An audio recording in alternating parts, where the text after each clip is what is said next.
Amadou Gon Coulibaly était rentré en Côte d'Ivoire la semaine dernière. Il avait passé 2 mois en France officiellement pour un contrôle médical. Amadou Gon Coulibaly avait eu une greffe du cœur il y a 8 ans. Le jour de son retour, il s'était voulu rassurant.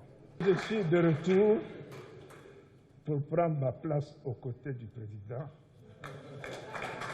pour continuer l'œuvre de développement et de construction de notre pays, la Côte d'Ivoire. En 1982, il avait obtenu un diplôme d'ingénieur à Paris. Plus tard, il devient député puis ministre de l'Agriculture.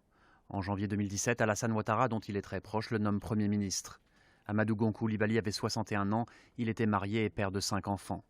L'annonce de son décès provoque un séisme politique en Côte d'Ivoire.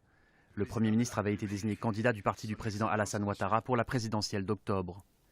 D'après les analystes politiques ivoiriens, comme il n'y a pas d'autre dauphin, il se pourrait qu'Alassane Ouattara décide finalement de se présenter de nouveau pour un 3e mandat.